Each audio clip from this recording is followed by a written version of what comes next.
وأطعموا الطعام وصلوا الأرحام وصلوا بالليل والناس نيام تدخلوا الجنة بسلام। আল্লাহর নবী ফরমান, যে মুসলমানের মধ্যে 4টি গুণ পাওয়া যাবে। কয়টা গুণ? জোরে বলুন, কয়টা? আরো জোরে। আঙ্গুল বাহইরা কয়টি? কয়টি? আল্লাহর নবী ফরমান, নিরাপদে আল্লাহর তৈরি জান্নাতে চলে যাবে। কয়টা গুণ? 1 নম্বর হলেন নবীজি ফরমান, আফসুস সালাম। ও মুসলমানেরা, সালামকে ব্যাপকভাবে প্রচার করো। ঘরে বাহিরে, বিবিরে, বাবারে, বন্ধুরে, সর্বক্ষেত্রে সালামকে প্রচার করো। 1 নম্বর গুণ। 2 নম্বর হলো আতুইমুত তাআম, ওয়ানাত, অসহায় দরিদ্র সমাজের ইতিম মিসকিন সবাইকে খানা খাওয়াও। ওয়া আতুইমুত তাআম। 3 নম্বর হলো ওয়াসিলুল আরহাম, আত্মীয়তার সম্পর্ককে দৃঢ়ভাবে আঁকড়িয়ে ধরো। 4 নম্বর হলো ওয়াসাল্লু বিল্লাইলি ওয়ান নাসু নিয়াম, মানুষ যখন ঘুমন্ত থাকে তখন নামাজ পড়ো, তাহাজ্জুদের নামাজ। কয়টা গুণ? যখন কয়টা গুণ? 1 নম্বর গুণ সালাম প্রচার করা, সালাম দেওয়া, সালাম প্রচার করা। 2 নম্বর হলো গরিব মিসকিন অনাথ অসহায়দেরকে খানা খাওয়ানো। 3 নম্বর হলো আত্মীয়তার সম্পর্ককে বজায় রাখা। 4 নম্বর হলো তাহাজ্জুদের নামাজ পড়া। এই 4টা গুণ নবী ফরমান সেই মুসলমানের মধ্যে পাওয়া যাবে। আল্লাহর নবী ফরমান, তাদখুলুল জান্নাতা বিসালাম। ওই মুসলমান নিরাপদে আল্লাহর তৈরি জান্নাতে চলে যাবে।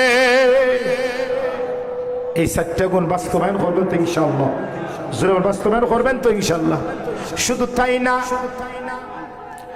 আল্লাহর নবী ফরমান, সালামটা উড়ে এসে জুড়ে বসা শব্দ না, যে উড়ে এসে জুড়ে এসেছে এমন শব্দ সালাম না।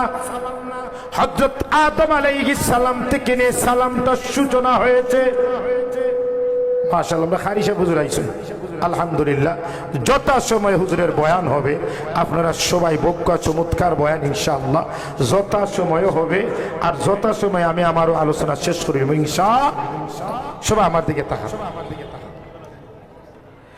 তে নবীজি ফরমান, আল্লাহ যখন হযরত আদম আলাইহিস সালাতু ওয়াস সালামকে সৃষ্টি করলেন, 60 গজ লম্বা দিয়ে সৃষ্টি করলেন। সৃষ্টি করার পর আল্লাহ রাব্বুল আলামিন হযরত আদম আলাইহিস সালাতু ওয়াস সালামকে বললেন, ও আদম, ও ফেরেশতাদের দলকে তুমি সালাম দাও। কি দাও? ফেরেশতাদেরকে তুমি সালাম দাও। সালাম দেওয়ার পরে তুমি মনোযোগ দিয়ে শ্রবণ করবা যে ফেরেশতারা তোমার সালামের জবাবে কি বলে। তখন আদম আলাইহিস সালাতু ওয়াস সালাম ফেরেশতাদেরকে সালাম দিলেন।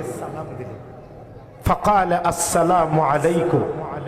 ফেরেশতারা ফাকালু সালামের জবাবে বললেন, ফাকালু আসসালামু আলাইকা ওয়া রাহমাতুল্লাহি।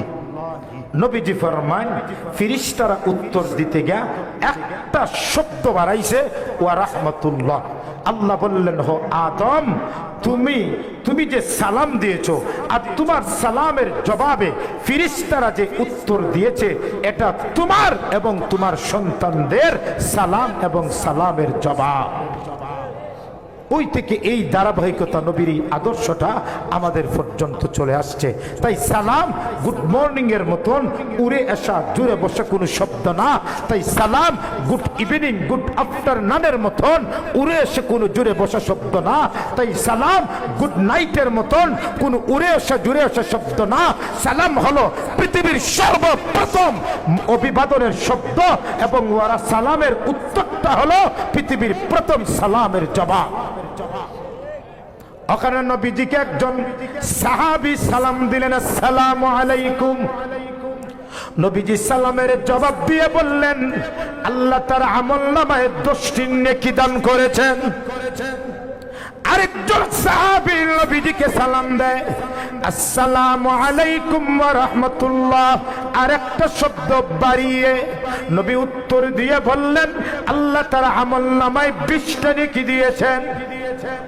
আরেকজন সাহাবী আসসালামু আলাইকুম ওয়া রাহমাতুল্লাহি ওয়া বারাকাতুহু শব্দ বাড়িয়ে বললেন, নবীজি সালামের জবাব দিলেন। আবার নবীজি বললেন, আল্লাহ তার আমলনামায় 30টা নেকি দান করেছেন। আরেকজন সাহাবী নবীজিকে সালাম দেয়, আসসালামু আলাইকুম ওয়া রাহমাতুল্লাহি ওয়া বারাকাতুহু ওয়া মাগফিরাতুহু। আল্লাহর নবী ফরমান 40, আল্লাহ ওই সাহাবীকে 40টা নেকি দান করেছেন। তাই সালাম বাড়িয়ে, সালাম উত্তর বাড়িয়ে বলা দরকার আছে না নাই?